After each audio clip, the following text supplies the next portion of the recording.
भौजी एगो काम कर दहो। कवन काम भौजी? ला सुना सुनावा। रोजे ची खतरा हब तू आचार बनी जा, रोजे ची खतरा हब तू आचार बनी जा, कुछ दिन खातिर देवरू भतार बनी जा।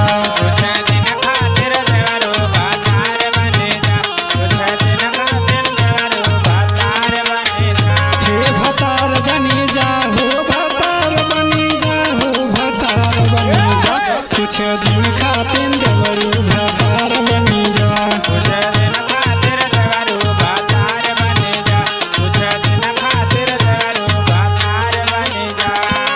कितना हम दुख हम तोहके बताई, काके बताई हो काके बताई, काके बताई हो काके बताई।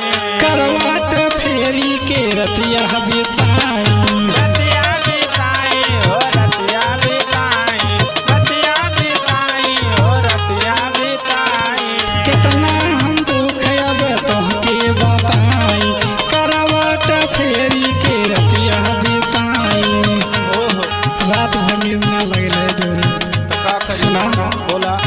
सजिया पे हमारे है आराम कई जा, कुछ दिन खातिर देवरू भतार बनी जा।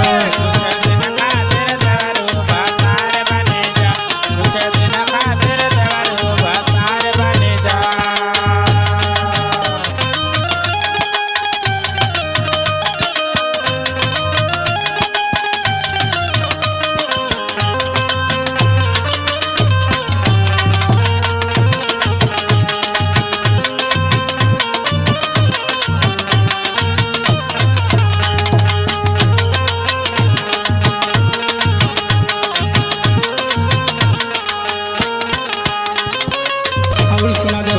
सुनावा।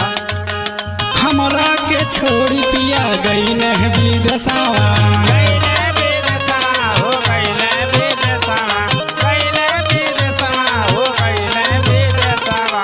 ये कहू दिन नहीं भेजन सन सवा, भेजले सन सवा ना भेजले सन सवा, भेजले सन सवा ना भेजले सन सवा। हमरा के छोड़ी पिया गई न विदेशवा, एको बेर भेजन ना हमके सन सवा। और सुना बोला बोला। जिए खातिर तू कौनो आधार बनी जा, कुछ दिन खातिर देवरू भतार बनी जा। कुछ दिन खातिर देवरू भतार बनी जा, कुछ दिन खातिर देवरू भतार बनी जा।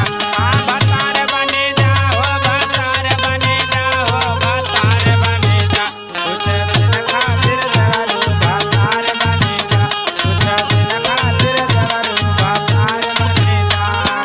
और सुना सुनावा। कि उसका यह मत अरे बतावा। अच्छा ला सुना, अपने ही दिलवा में तोहके बसाई, काके बसाई बहो काके बसाई, काके बसाई बहो काके बसाई। राइटर सचिन से कुछ ना बताई, कुछ ना बताई बहो कुछ ना बताई, कुछ ना बताई बहो कुछ ना बताई। अपने ही दिलवा में तोहके बसाई, राइटर सचिन से कुछ ना बताई। फाटल दिल के दरार बनी जा, कुछ दिन खातिर देवरू भतार